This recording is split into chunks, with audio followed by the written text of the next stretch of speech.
This podcast is brought to you by Skull Brew Coffee Company. As you all know, this is a business that I started to give back more to conservation. We roast premium coffee and it ships out within hours of roasting. This guarantees that when you order, you get the freshest coffee possible available. The kicker, we donate 10% of our proceeds back to conservation. You choose where the donation goes at checkout. Check us out at skullbrewcoffee.com and let's do some good together and help protect wild places one cup at a time. Visit skullbrewcoffee.com and pledge your support of conservation today. Happening, folks. Everyone out there is feeling good, feeling fine here on this Wednesday afternoon, morning, whatever time you decide to listen to this. This past week has been kind of I don't know about you guys, but this past week's been a bit of a grinder. I had some time off over the course of the past couple weeks. I actually had all of last week off, or the week previously. So this was my first full week, I guess, back to work was last week. And it was a grinder, man, having to get back in the swing. The prior weeks, the weeks prior to that, I actually had a couple of days off, had a week off in between leaving my old job and starting my new job. So I kind of got used to just kind of getting up in the morning, having a cup of coffee, reading some stuff online, doing some scouting, shoot my bow a little bit. I think I could live a good retired life. Actually, I think I'll be really good at retirement. So we're looking forward to that, but I have quite a long ways to go before that. But this past weekend, this weekend, we had some really killer weather, and I am in full swing of the honeydew list. The reason being is that, of course, during hunting season, I put everything off imaginable, and then the weather sucks after that, and so this time of year, it's cleaning up the yard, trimming trees, and doing all that kind of stuff. And I just, whatever my wife asks me to do, I just say yes. That way, whenever it comes time for October, November, whenever I ask for things to do, she says yes. So that's the give and take. And I was driving and running some errands today, and I actually started thinking about some of my hunts coming up for this year, and started going through like a little bit of a mental checklist, and actually even started kind of doing a few things online to start to get prepared. As I'd mentioned in the past, Iowa is on the docket for this year, so long as I draw, and I should, because I have the points, but weirder things have happened. So, but the plan is to go to Iowa, as I have mentioned. But I'm thinking about maybe squeezing one other hunt in, and I'm not 100% sure yet. Kentucky is on the board as a possibility for early season, but I'm not 100% sure yet. So I've been kind of, getting probably a little bit too excited too early for bow season, since we are still, in April. But I like to be prepared, so we'll go ahead and allow myself to get geeked out a little bit. And then the other thing I started thinking about today, actually, as I was driving, was, there's a couple new pieces that I've scouted, over the course of, I guess 2 weeks ago while I was off from work.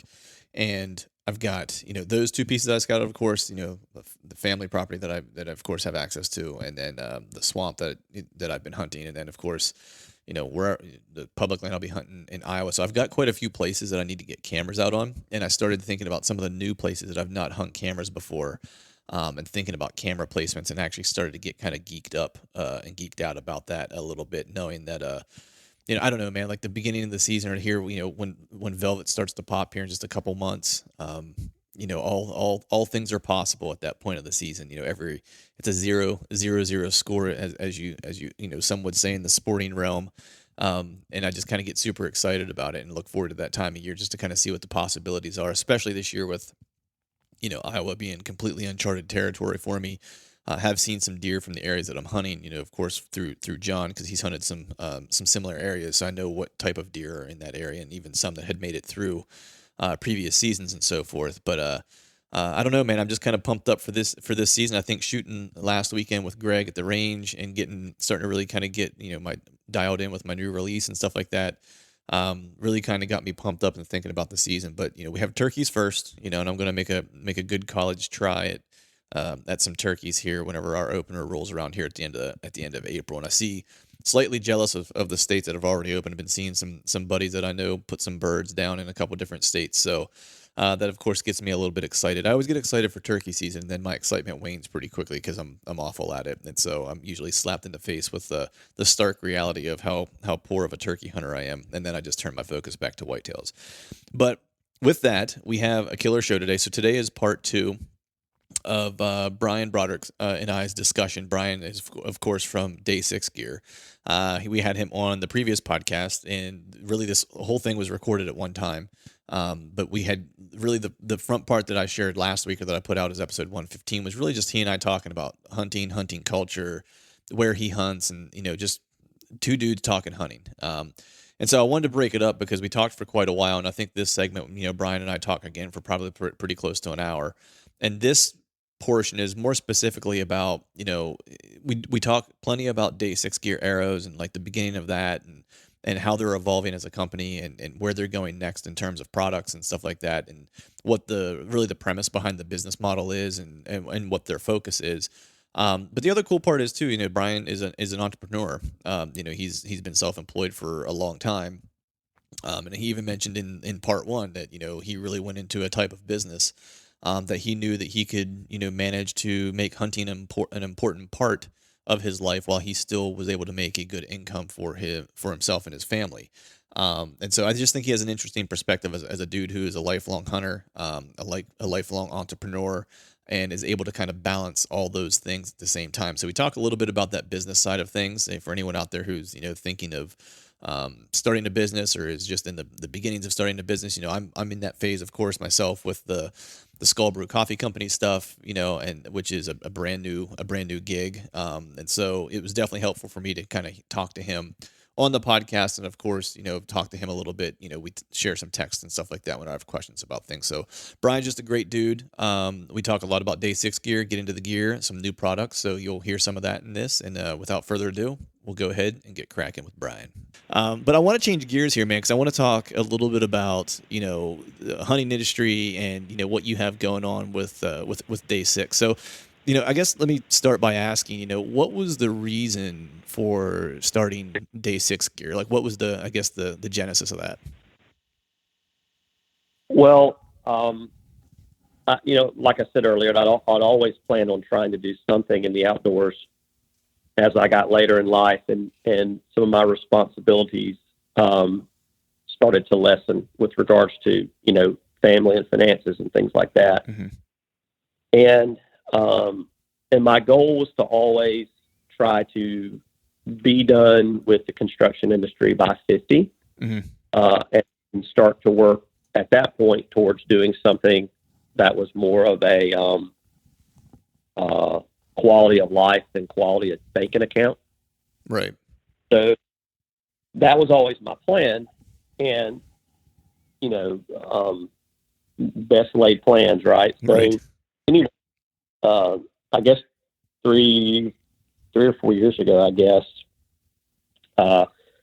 I was out in Colorado skiing, and it was really bad weather one day. Kind of a storm was blowing in, and nobody was really wanting to ski. And my wife and the boys wanted to just hang out around the little town there. And so I drove into Denver, and I'd called and talked to Aaron Snyder at Kafaru, and I drove into Denver to meet with him because I wanted some help getting a pack fitted to me properly. And I'd never really worried about high-end gear and with regards to packs and things like that. Mm-hmm. But in 2013, I was in a construction accident, and a building actually collapsed on top of me. Oh, geez. And they had to kind of cut me out of it. And I turned 40 in a hospital bed. Yeah. It was a great way to celebrate my 40th birthday. Yeah. And I had all kinds of reconstructive surgery. I couldn't walk for 4 months. And so I felt like I went from 39 to 80 overnight. Right.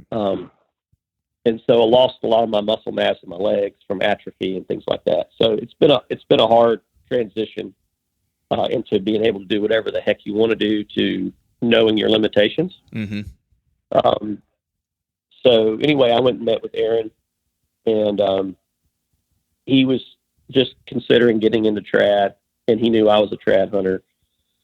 So anyway, I went in there, and he helped me.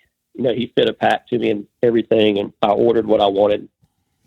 And when I was getting ready to leave, I said, "Hey, if you guys, or if you ever want to come down to Alabama and deer hunt, I'd love to have you down there. And he was just getting started with Brian with the Gritty Bowman and all that stuff. Or maybe it was right before then. I can't remember. But anyway, long story short, he's just like me. If somebody opens the door for hunting, I'm not going to let the door hit me in the butt. So right. He says, well, when's your season run? And I said, well, it runs all the way to February 10th. He's like, oh my gosh. And start talking about it and all.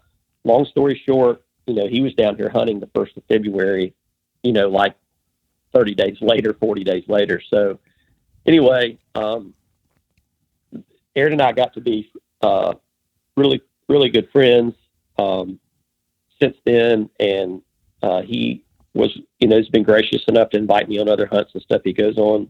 And so we hunted together some. And I was shooting some arrows from Australia, the Zelor arrows. And he was looking at them. He's like, man, these things are great. And I was showing him everything about them. And a friend of mine owned the company. And then he was looking at like the components and all. And I said, well, these aren't the components that come with them. I had these made myself. I didn't like what came with them. So I did these myself. And then this is what I would change. And we just started talking. And Aaron said, man, you really need to bring these arrows to the States. So I started talking with my friend in Australia. And he's like, man, he was getting off on some other venture. I can't remember, but I think he was going off and doing like, he was going to get into the kangaroo jerky business, like kangaroo meat jerky. Right. And he really wasn't doing anything with the company. It was just kind of a hobby thing. So I talked to Aaron about it, and Aaron said, man, if you want to do this, I will support you 100% and help you do this. This is the best hunting arrow I've ever seen. And I said, well, here's what I want to do to change it before I ever actually released it. And I told him everything I wanted to do. And he said, man, if you can pull that off, you're going to have an incredible product. And I don't think you're going to have any trouble, getting it off the ground. So that's how Day 6 was kind of born. I had intended for it to slowly grow over the next 4 years. Right. And slowly grow to the point to where it would be where I couldn't do both businesses, right. Construction and Day 6. But because of Aaron, that program's probably not going to work. Nice. When he gets behind something, people put a lot of value in his opinion when it comes to gear. Yeah, because he's the ultimate gear junkie. I mean, he's the only guy I've ever seen that has, 5 different broadheads in his quiver. I'm just, he wears something different every day of a hunt. He's constantly trying different things. And so, I just didn't realize the weight his opinion had. And the arrow business basically just took off. And so I had a goal for like, man, if I could sell this many arrows my first year, I think that would be a great little start. Right. Well, we did that in the first 90 days. Jeez. So I was like, oh man, I am in big trouble. I was not ready for that, Right. So I had to kick my program in gear and start getting systems in place to handle the volume of sales that I thought I would experience over the next couple years. And I'm glad I did, because right after the first of the year this year, I don't know what's happened, but I guess enough people have gotten their hands on them. It is going through the roof right now. And fortunately, I went ahead and didn't procrastinate and got ourselves set up to where we could handle it. So my 4-year plan might be more like a 1-year plan. Right. Which, hey, that bodes well for the time to hunt, right? It increases that hopefully a little bit, right? I sure hope so. Right now, any spare minute is spent filling arrow orders. Right. So and Aaron and I have been, over the last couple of years, we've been playing around with a broadhead design, and I was not even considering, doing that anytime soon. But every single person that is buying arrows from us, I'm usually talking to them. Right. And 80% of them are asking, what kind of broadhead are you shooting? That is where I struggle the most with my decision, is what broadhead. That's what it's the same question. And I start talking to a lot of these guys that have, the same level of experience and have done as many hunts as myself and some, other guys. And everybody kind of wants the same thing out of a head. And they're wanting the same kind of design that Aaron and I have been talking about. So I thought, shoot, I mean, if I'm going to do it, I might as well do it. So, back in November, December, we started the production process, which has been tedious to try to get to that point, right, of making these heads. And so we've gotten into that now, and we'll have them available. I don't know. I'm sure sometime in May, but I'm hoping the first week of May we'll have them available. But nice. So basically, the philosophy for Day 6 Gear, and the reason it's named Gear, it is not an arrow company. Mm-hmm. It is a gear company. And my goal when I came up with the name Day 6 Gear is I wanted to basically build the niche fillers, the unique products that I myself have wanted over the last 30 years. Right. The things that I've wanted that no one has made, or the product that is being made but not the way I like it. I've wanted to fill those gaps, and it could range from anything from arrows to broadheads to boots to a sleeping bag or a backpack or something for a tree stand. It's all the things in my life as a hunter that I've wanted and not been able to get my hands on, or not been happy with what I could get. That's why I want Day 6 Gear to be, and that's what I wanted it to be. So I never intended for it to be this company that sold, hundreds of thousands of arrows. Right. I was thinking I would sell some arrows and some broadheads and some of the next product and the next, things like that, and just have this really neat specialized gear company. But, it looks like it's going to be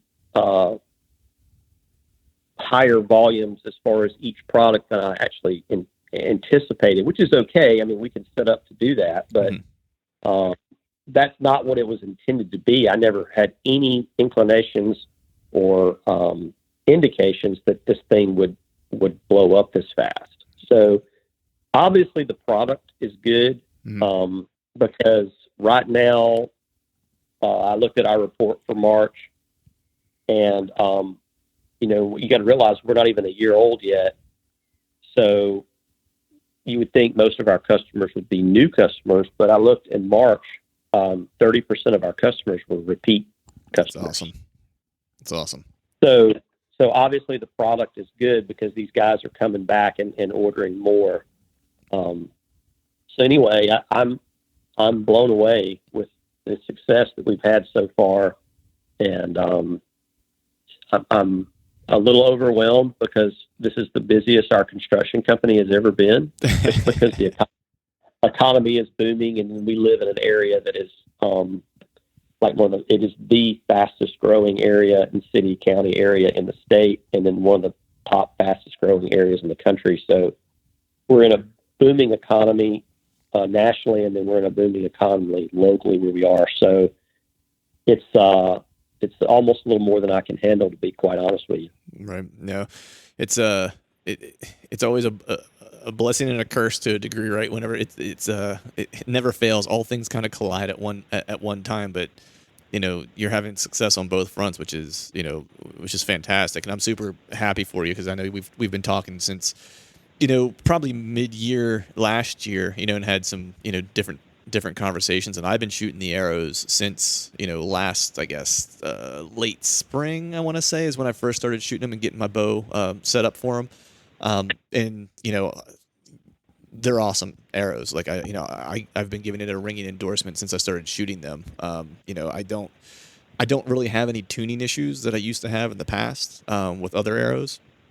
Other mass produced arrows, and just Yep. the weight of them and the strength of them. It's I'm not the perfect archer, so I've definitely flung one or two into the side of a tree or into a cinder block wall or whatever it was behind my target as I'm changing to a thumb release with back tension. So, I've been a little squirrely this spring as I'm kind of getting used to that, and it used to be if something like that happened with one of my arrows in the past, I would check it to make sure it was okay, and it inevitably was not ever okay.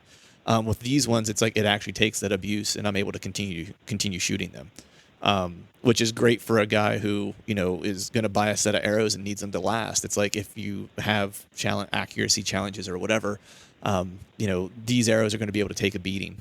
Especially whenever you're talking about passing through deer and stuff like that, you'll be able to use these arrows to continue to shoot more deer. With that single arrow, because it's not going to, be worthless once it gets on the other side. Like I literally shot my deer this year in a swamp, lost the arrow because it penetrated the ground and it was in water and I couldn't hear it or I couldn't find it. I went back after all the snow melted this year and found it, put it in my quiver, and have been shooting it ever since. The veins didn't come off. Like the veins were fine. Yeah. Like there was nothing wrong with it at all. And I put it back in my quiver and started shooting it again. So that's the type of quality you guys are putting out. I couldn't be happier with them. For me, I have a shorter draw length, and so I appreciate a heavier arrow, especially with the insert and the outsert you guys run. It allows me to have some really great front of center, which has kind of taught me a lot just in general about how my bow shoots and how I want it to shoot.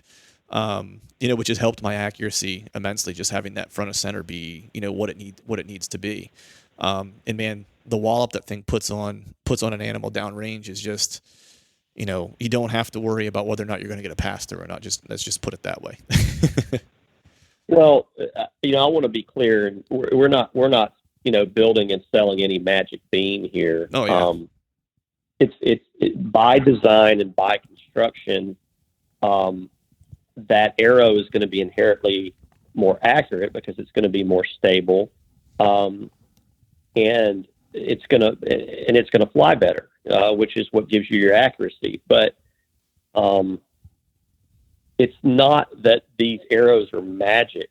It is that they are very easy to get to fly perfect because of all their attributes. Small diameter, they're heavier, they're more consistent. You've got they're balanced properly as far as the weight ratios. And so penetration comes from arrow flight. Mm-hmm. You can get caught up in what broadhead and how much FOC and how much the arrow weighs. You can get caught up in the speed. All those things are for naught if the arrow is not flying perfect. Mm-hmm. I can take a 350 grain arrow that's flying perfect and penetrate better than a 700 grain arrow that's flying poorly. It is all about focusing energy behind the head. So you take that same philosophy and now you take a 500 to 550 grain arrow and you get it flying perfectly. There's really no stopping it at that point. Right. So it's one of those things that I learned a lot of hard, valuable lessons when I went to shooting a trad bow 25 years ago. Mm-hmm. And when you figure out how to make, an arrow flying 160, 170 feet per second, zip through everything you shoot, and then you go back and apply that same formula to a compound bow, especially today's modern compound bows. I mean, it's just a recipe for,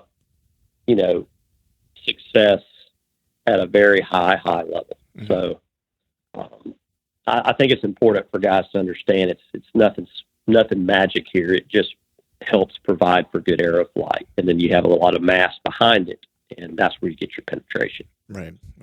Do you think, for me, and I'll be the first to admit, I was kind of guilty of, whenever I'd be getting, a new bow or, getting my bow tuned or whatever the case might be, arrows for the longest time for me were probably the last thing that I considered whenever I was going over my entire setup for a year. Do you think people overlook the importance of, how much difference a quality arrow can make versus not whenever they're, thinking about their setup or working on their setup? Oh, I 100%. Not as much the guys that really get it and really invest the time to work through the process to understand their gear. Those guys don't. Mm-hmm. But the guy that has a bow, even the guy that goes and buys a new bow every year, he goes through all the stuff that gets clamped onto the bow and the bow itself. And then he's like, oh, and give me a dozen arrows and then a pack of those broadheads. Right. And it should be the other way around because the arrow and the broadhead is what actually does the job. Right. The bow is the medium to deliver it. So, I think it is definitely ass backwards when it comes to the process. I was never that way because, I was shooting, a traditional bow for a long period of time. And so the focus for me was always the arrowhead and arrow flight. And that was out of necessity because that's inherently what a traditional bow drives you to do, because it's by nature, it doesn't want to send an arrow straight. You have to manipulate it. Right. So, but I think things are changing, Clint. I think there's good information out there right now, and you see guys getting more invested in the process of understanding their arrow, their broadhead, their arrow flight, and I think you're going to see a lot more success with guys that are starting to do that now. Right. I think it's part and parcel too that, like day 6, there's, I think there's more of a focus on quality of gear now, more so than I can remember necessarily. Right. I think, for the longest time, the hunting industry was, because it was driven by big box retailers for the most part, they didn't have opportunities for online direct to consumer type of stuff. It became more of a recent phenomenon, but that by nature of those business models, you couldn't have quality, because if you were making the highest of quality from a retail perspective, the costs were going to be so out of most people's reach that the products were never going to sell. So the way that they had to, get them to a price point that people could palate was you reduce the quality of the components that you're using to reduce your cost. That way you can have your margin to create your markup so the retailer can make their money. And with this new kind of, wave, I don't want to say wave, but the ability to take the approach of going direct to the consumer and kind of cutting out the middleman allows companies like Day 6 to put, quality components together and able to pass that savings along to their customers by the nature of not having to go through that third party to get there. So I think it's like, as hunters, I think we live in a great time as far as like quality of gear becoming more of a focal point, because I think consumers now have gotten a taste of it in certain markets, and now that's, I think, becoming the expectation, as opposed to getting a game call that has some celebrity hunter's name slapped on the side of it, where it's a a knockoff piece of, just say what it is, knockoff piece of junk game call that has someone's name. You're paying 80% of the cost you're paying for the name that's on it versus the product that you're actually getting. So do you kind of feel the same, that people's kind of perceptions or perspectives and I guess expectations are changing because of that from a consumer standpoint? Well, from a consumer standpoint, and myself as a consumer for all kinds of hunting products over the years, the consumer now is much more sophisticated. Mm-hmm. All the information is at your fingertips. So you're not as susceptible to fall for the hype marketing and BS anymore, because you can do the research yourself and easily, educate yourself on a product very quickly. So you have a lot more sophisticated buyer that can kind of weed through it. And so you don't really need the guidance from somebody in a shop anymore to tell you what you need. You can kind of do the research yourself and make that determination. The other thing is that, like with regards to the wholesale retail plan model, that model, that would never work for day 6. Mm-hmm. It's funny, I've had so many pro shops, archery shops all over the country reach out wanting to be a dealer because they have some of their really good customers shooting our arrows. And, when I very, very politely say, man, we're just not going down that road. We're going to stay small and be consumer direct and deal one-on-one with all of our customers. They immediately have gone on the offensive and kind of started bashing us a little bit, Right. And I can understand they're trying to protect their nest just like, we would protect ours. So, Right. But that model wouldn't work. And the reason it wouldn't work is that in the arrow business, in the arrow industry, if I wanted that model to work, basically what I would do is I would fly overseas and I'd go to the, one of the dozen factories around Asia that makes arrows. Mm-hmm. And I would go to the factory and I would go meet with these different factories, and they would show me what they're making already. Mm-hmm. And we're making, this particular spec arrow for this company. We're making this particular spec arrow for this company. And you'd go through and you say, this is the one I want. And they basically would say, okay, well, we can sell you all of our, we can sell you this many 1,000 straightness versions, this many 3,000 straightness, and this many 6,000 straightness of this particular style model. And we'll put your label on it. So if I wanted to go just pick an arrow shaft that was being made for another company and just put my label on it, which is what the arrow industry is for the most part, Mm-hmm. We could, buy these arrows for half what we're paying for them now. Right. Because there's no waste factor. 1,000, 3,000, 6,000. Well, they're making them all. They're dividing them up. And me and 2 other companies are buying this many of the 1,000. We're buying this many of the 3s, this many of the 6. So the arrow company is not throwing arrows away or having to grind them and recycle them. Right. The way we're doing it is we have a specific arrow that we want built a specific way. And so if they have an arrow that doesn't make spec, it just has to get ground and recycled. So therefore the cost is higher because we're basically having to pay for the arrows that meet spec and the ones that don't. Right. Does that make sense? Yeah, no, it totally makes sense. Because with the other folks, like if you're going the Asia production route, it's like you're already walking into getting economies of scale also because they're creating a mass crop of them, and so you're not paying for a small run, you're paying and buying into a large run essentially. You're just piggybacking on another company's production. Yeah. So I'm like, okay, well, if we could do one or two things. We could sell to dealers, and our arrows would be $250 a dozen. Mm-hmm.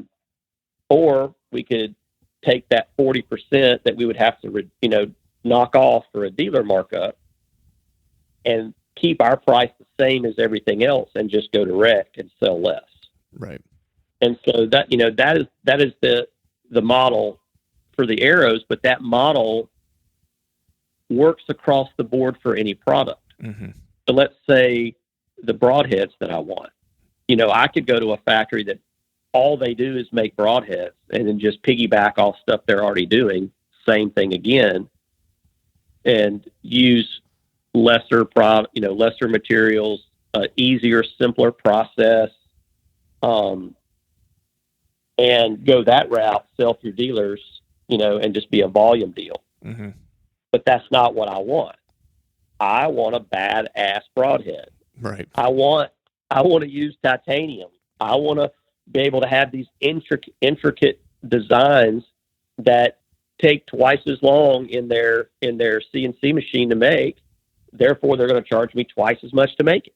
Right. I want to do that. I want what I want. That is what Day 6 is. It's all the stuff that I want. Right. And then I'm going to sell to other people if they like it. Right. But I'm sorry, go ahead. no, I was just saying, so the model holds, across the board. So everything we do is going to be at the highest level the way we want to make it. So it has to be consumer direct, but I'm okay with that. Mm-hmm. Yeah. I mean, it allows you the opportunity to have the most control over your quality. You know what I mean? Any other way, you have to give up some of it. You know what I mean? Like, if you go any other route. So it's I always appreciate when companies take that extra step to make sure that they're giving you their best. You know what I mean? Instead of their best marketing, so to speak. Yeah. Yeah. Can you? But and like go ahead. Like the big air companies, that we're not going to be a blip on their radar. Right. They're not worried about us. I mean, we're not, being consumer direct like this and selling just to high end guys that want really high end good stuff. It's going to be such a small market share compared to what they control. We're not even going to show up on their radar, which is great. That's exactly where I want to be, right. Off the radar. Yep. And everyone can still get theirs, right? It's no one has to lose here. Is the moral of the story? Right. Yeah. Can you give any, and if you can, I totally understand, but can you give any, specifics or, what the Broadhead is going to entail, or is it too new to do that? Oh no, I don't mind talking about it at all. I mean, it is a, over the years, Aaron and I have had some of our favorite heads. And those heads have had attributes that we love, but that's also had, characteristics that were like, dang, if it didn't have this, it would be perfect. Or if it only had this, it would be perfect. And so that's what we've done is, we just basically sat down and I said, this is my favorite 3 ever. And Aaron said, this is my favorite 3 ever. And what's crazy is 2 of those 3, he and I had the same head, and we only varied on the third one.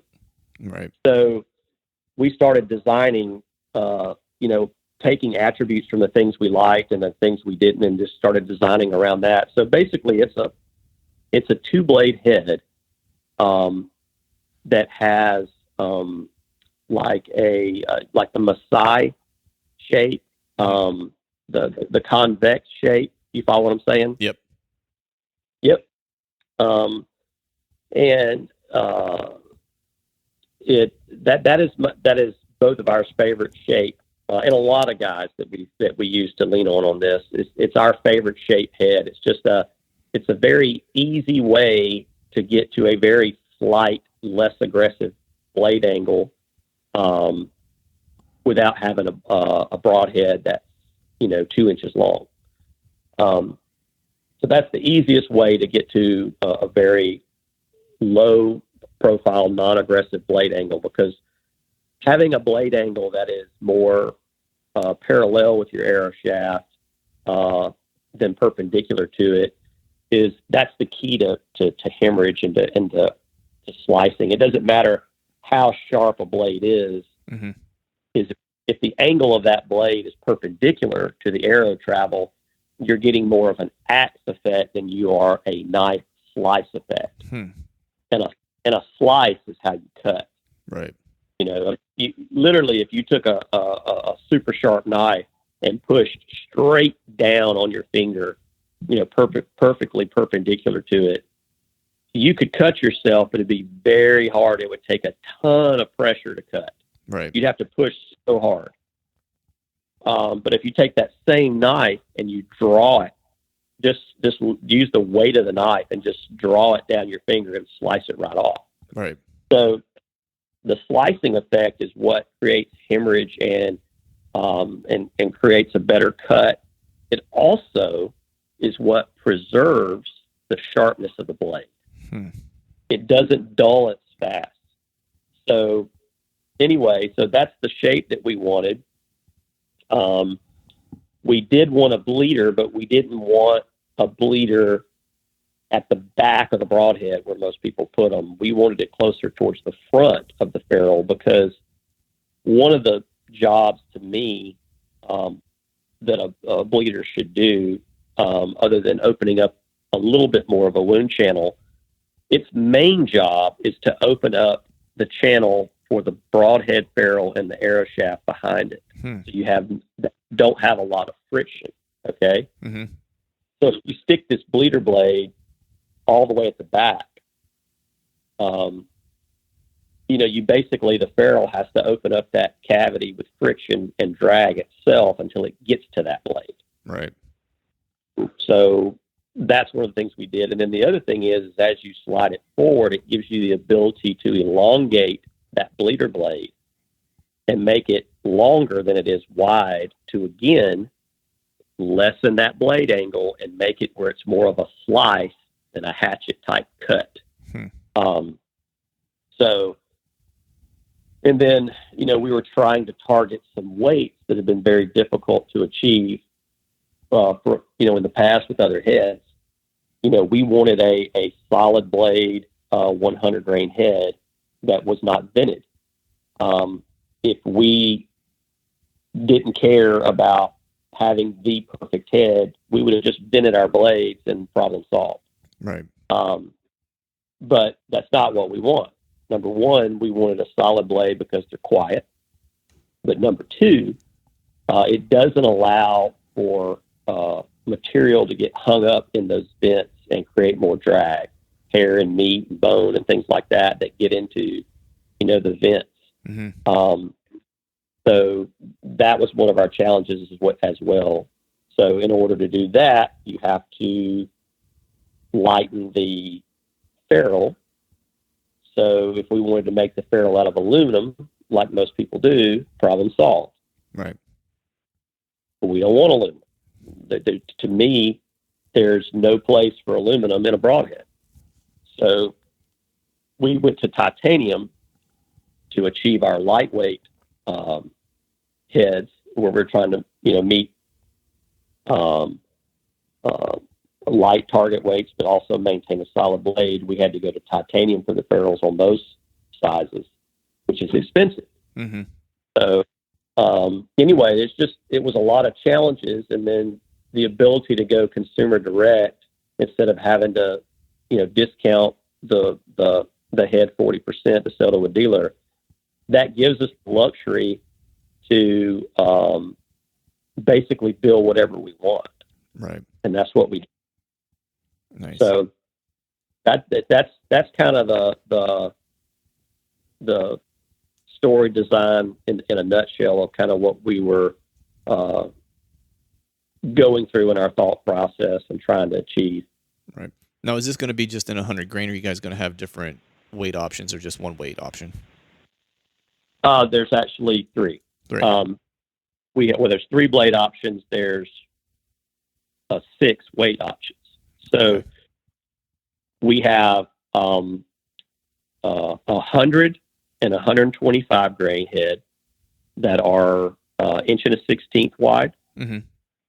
And then the next head, which is a head that I really wanted and was kind of my baby, was I wanted an 1.25 inch wide head. Mm-hmm. I like a wider broadhead.